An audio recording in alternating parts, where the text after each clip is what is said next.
Welcome to UND Sports Extra. I'm your host, Dan Hammer. On tonight's show, the UND football team returns home from a road trip at Missouri State and readies for its next home game. Another new opponent, Stony Brook, coming to Grand Forks later this week.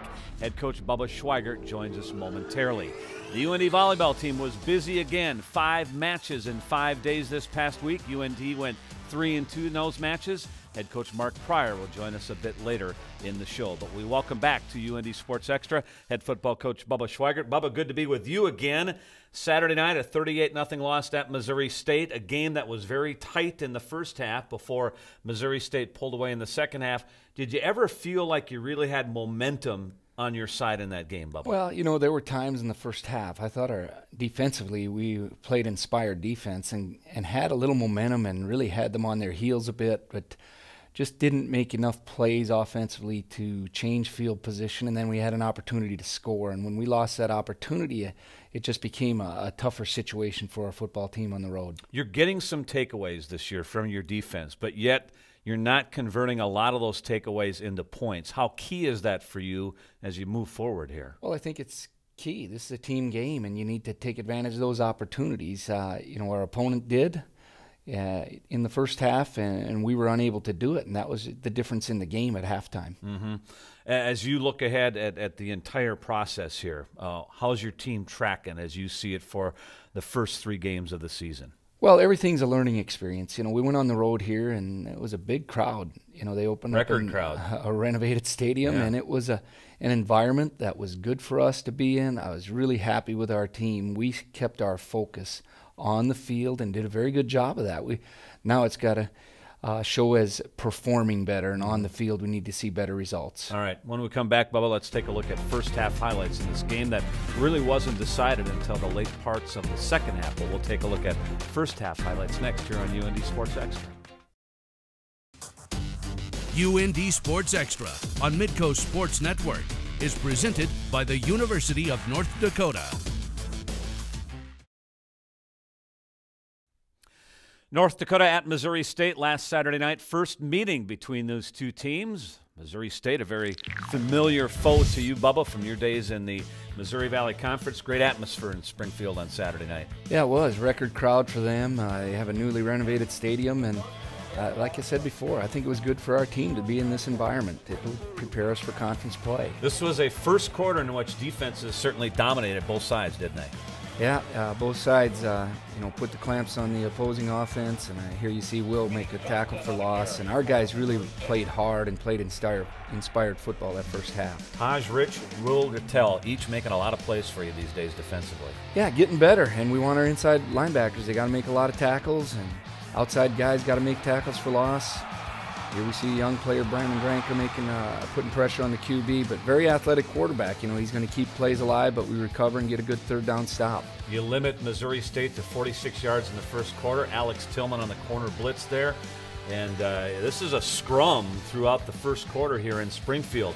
Your second offensive possession. You kind of get some things going here. Molberg to McGill, and you're improving your field position here. Yeah, and in games like this, you know, you got to move the chains and you know, establish that field position, but we had 2 really good third down conversions on that drive, and those are important when the games are close and playing with both sides playing great defense. And yet third down was a bugaboo for you on this game, wasn't it? 3 of 18. Yeah, got to be better. Got to find a way to make plays, and we're taking a look at everything, you know, but it really comes down to we need more manageable third downs. All right, the game kind of swings here in the first quarter. Missouri State gets a break. Alex Tillman fields this punt at the 4.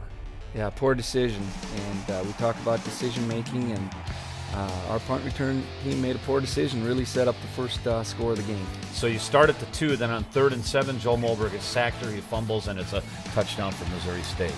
Yeah, in that situation, we got to take care of the football. We know that. But, you know, even that being said, our team handled this situation as well as I think they could. You know, we recovered from it and got back out there, and we weren't real rattled. We were still in this thing. No, and your defense makes a play. Then Garrett Reinecke forces a fumble. Alec Carruthers have it. And you're going to work here now at the Missouri State 44. Possible momentum swing for you. Yeah, and this is an opportunity we got to take advantage of. You know, we get down in there, and we felt we probably had a chance to score here. Missed the opportunity. Here's a big play that gets us into the red zone. Tyree Ivory making a good play, and Joe putting it right on him, so we get yards after catch. And just need to finish off with points here. We don't get it in the end zone, and then we miss the field goal. Yeah, you get to inside the red zone, a couple of running-based plays to Adam Shagaby, and then incomplete pass on third down. You're thinking, well, we'll get 3 here anyway, but Taubenheim misses the field goal. Again, a missed chance for momentum here for your offense. Yeah, and special teams were real solid for us the week before. Here we had a little trouble with the snap and operation time, and then they got a hand on it. Talk about the high level of play that you get out of Will Rattel this season. Has led your team in tackles 3 straight games. Yeah, real solid performance, and one thing that Will does, he really prepares hard, and that's great to see. You know, I think he's really all in and trying to learn the defense as much as he can, and just really playing solid football. Yeah, you're seeing him making plays in the middle. You're seeing him making plays on the boundary. So a guy making the most of his first year of starting here. Late first half here now, Missouri State from its own 21, and they're going to hit you with 8 straight running plays to close out the half here. Yeah, and the ones that really hurt are the 2 explosive ones. One was the quarterback scramble. You know, we knew going in, Harris, a very good athlete, and he got away from us once, and then just broke down on another play, and then this goal line play. Once again, we got to be more solid in those situations. 14-0 at the half, and certainly again some missed opportunities as you reflected at the half, I'm sure, Bubba. Yeah, you know, we're telling our guys we're in the game, but we need to make a play to get some momentum, and we knew we were going to be up on defense first. It was important to get a 3-and-out and get a stop. All right, we'll take a look at second half highlights next. UND Sports Extra on Midco Sports Network is presented by the University of North Dakota. It's 14-0. North Dakota trails Missouri State at the half as we recap last Saturday night's game. And Bubba, to begin the second half, your defense will give you the ball back, forcing its second turnover of the game, a key turnover for you here early in the second half. Yeah, we needed to get a stop, and our guys really hung with it. Here's a big play for them, but we preached to our guys at the end of every play is an opportunity for a turnover, and we were able to strip it and you know, get the ball back, and we're in business. Were you thinking maybe that's the spark to get you going offensively? Well, you're hoping. Yep. I know our guys were excited. Our sideline was up and alive, and we just needed to turn it into points. Right. You saw the play covering to R.J. McGill for 11 yards, but you got to midfield, and then the drive stalled again. I think the difference here in the second half, Bubba, and you may or may not agree, they hit you with some big plays. Yeah, you know, and especially through the air. You know, we were concerned about the run big plays from Harris on a scramble and that, but through the air, those are just too easy. You don't have an opportunity to get turnovers, and we just don't want people to throw it over the top. 21-0, but here you go. Your defense creates its third turnover of the evening. Yeah, great play by Dial. You know, gets beat a little bit around the edge, but sticks with it and then strips the ball. Yeah. But unfortunately, it didn't hold it long because just 3 plays later, you turn it back over at Moberg over the middle and intercepted by the linebacker there. Yeah, it goes back to the, you know, there's only one poor play on offense, and that's a turnover, and we had 3 of those the other night. We need to eliminate those mistakes and get back to playing more solid football. Right, and you didn't get points off of turnovers. Missouri State did get points off of turnovers. Yeah, here again, you know, big pass play and just cannot allow these. Just too easy. And they have some talent. You know, it was good for us to play against a talented team such as them to prepare us for the rest of the season, but you just cannot allow that to happen. 28-0 at that point. It ends up 38-0. Will Rattel leads your team with 11 tackles. The third downs, as we talked about, just 3 of 18. Harris, of course, was a big concern for you. Their fine quarterback, and he accounted for all 4 touchdowns, throwing 3, rushing for 1. 38-0 the final. Here's some comments from your players following the game. Constantly one guy short. You know, if 10 guys do it right and one guy does it wrong, that's, you know, not going to lead to good plays, and it's going to lead to inconsistency. It might get covered up one time, but it's going to get exposed the next, and that just seemed to kind of spiral out of control there in the second half especially. Well, we saw a lot of what we prepared for, and defensively we played pretty tough in the first half, and in the second half, you know, some things happened. We just pretty much beat ourselves when it comes to eyes, technique, stuff like that. Whereas the offense, we're not finishing. You know, it seemed we would find a little rhythm, then not finish. Find a little rhythm, not finish. So that seems to be our biggest thing, at least for this game. As a week 3, we need, going into week 4, we got to finish. You know, our defense gave us a lot of opportunities. You know, a lot of opportunities. The score should not have been what it was, but as an offense, we did not finish. Well, R.J. McGill sums it up there that there were opportunities offensively there. You know, the third down number is easy to look at, 3 of 18, but really I think you have to go back to first down production, Bubba, too. Don't you think that's something that you're looking to improve on? And particularly when you look at your first down numbers in the first half, when there are opportunities, I think it's an area of improvement for your team.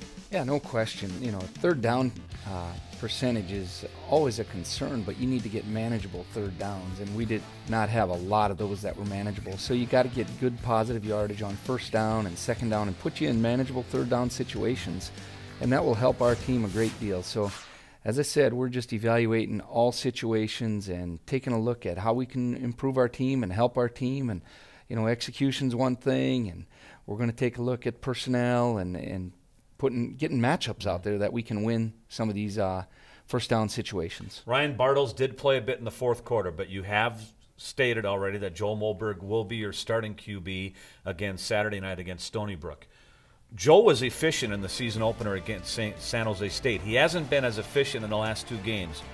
Where is Joe now as you move forward here? Well, we're approaching this as an offensive team standpoint and a team total outlook of how we're executing and who's doing what. You know, everybody wants to put this on the quarterback, and it's 11 guys out there. Obviously, it's easier to play quarterback when you're in third and short than you're in third and long. Now, do we need him to make some of those plays? Yes, we do, and we're going to take a look at improving at those plays. And the big thing we want to do is eliminate the mistakes.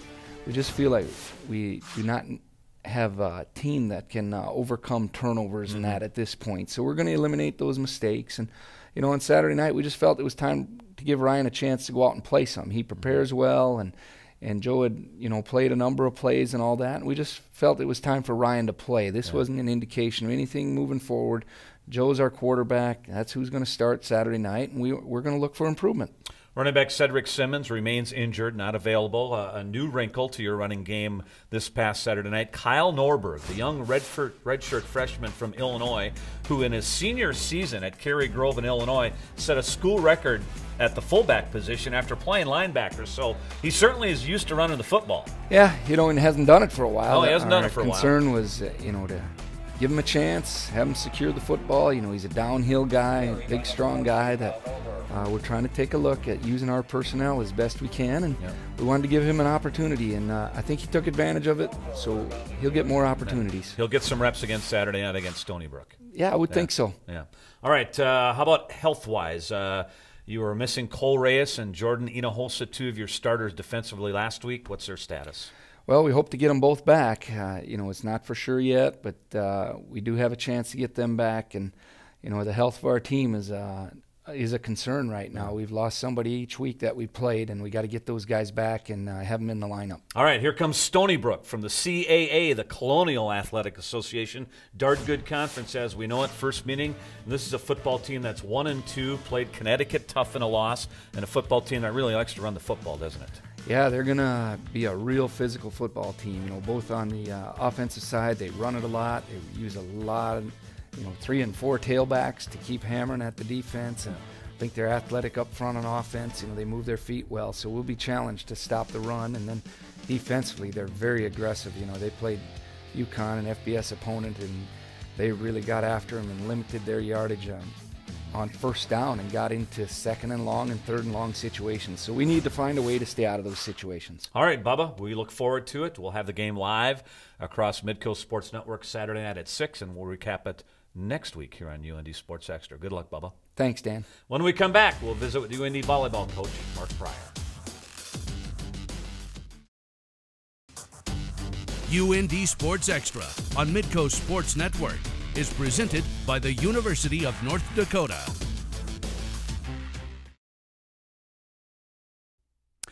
Our next guest and his team are busy people this time of the year. Head volleyball coach Mark Pryor returning to UND Sports Extra. His team played 5 matches in 5 days this past week. You went 3-2 in those matches. We did. We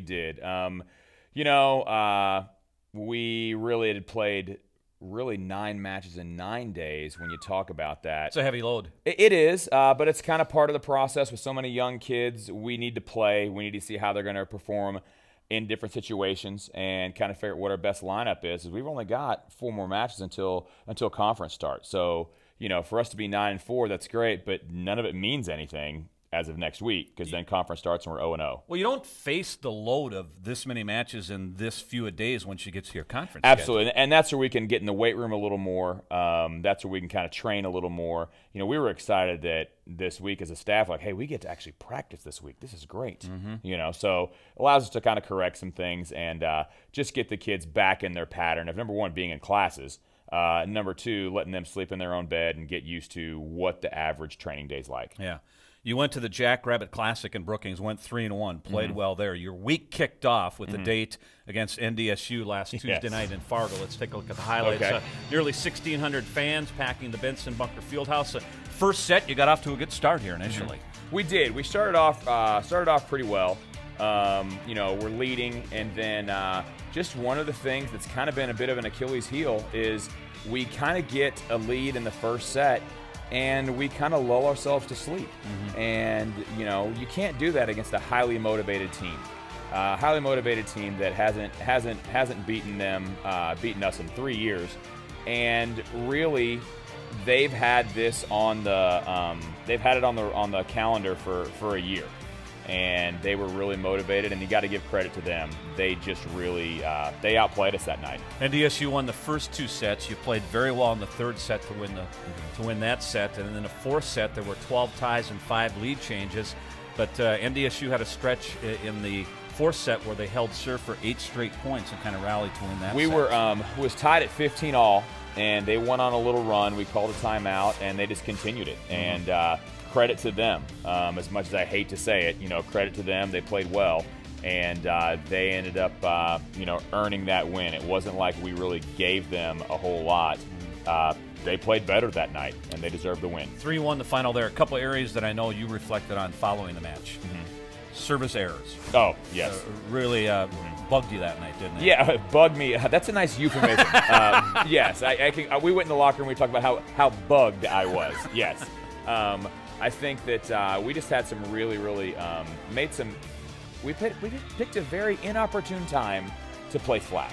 I really think that's what it was. Were you flat, and were you a little gassed after the weekend from before? You could say like an excuse is to say gassed. We weren't.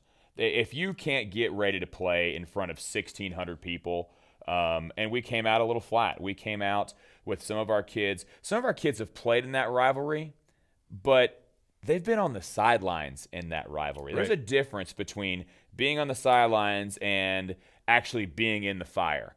And some of our kids that were in the fire last year, they played pretty well.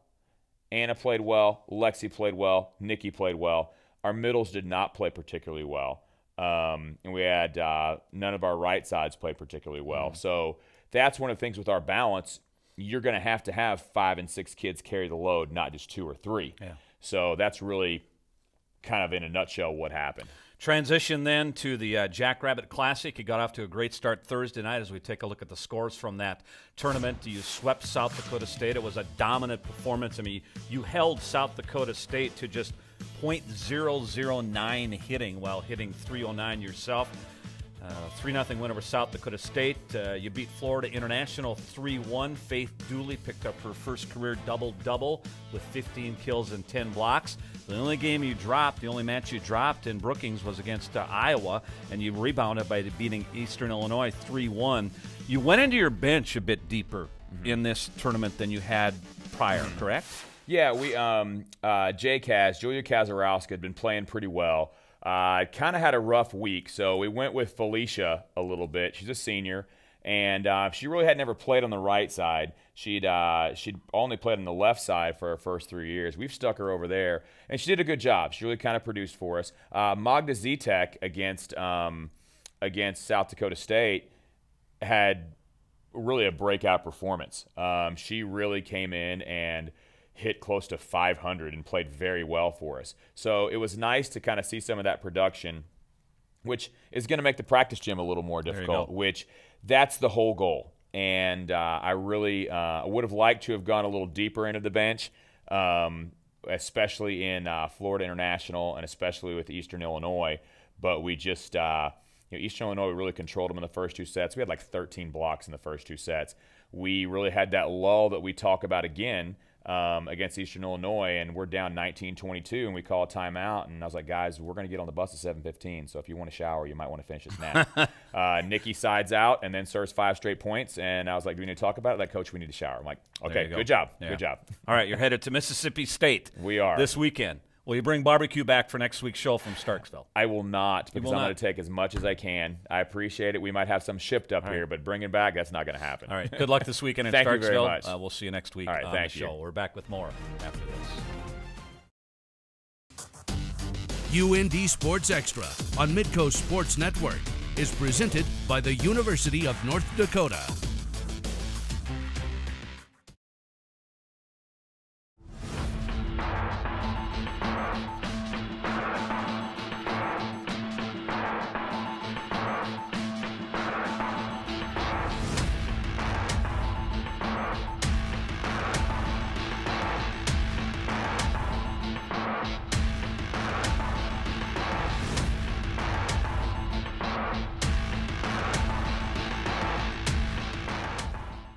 Coming your way Saturday evening on Midco Sports Network, North Dakota hosting Stony Brook in college football. First ever meeting between these two teams. We'll be with you Saturday night at 6 o'clock, live from the Alaris Center right here on Midco Sports Network. Thanks for watching. Stay tuned for North Dakota Hockey with Dave Haxtell next here on Midco Sports Network.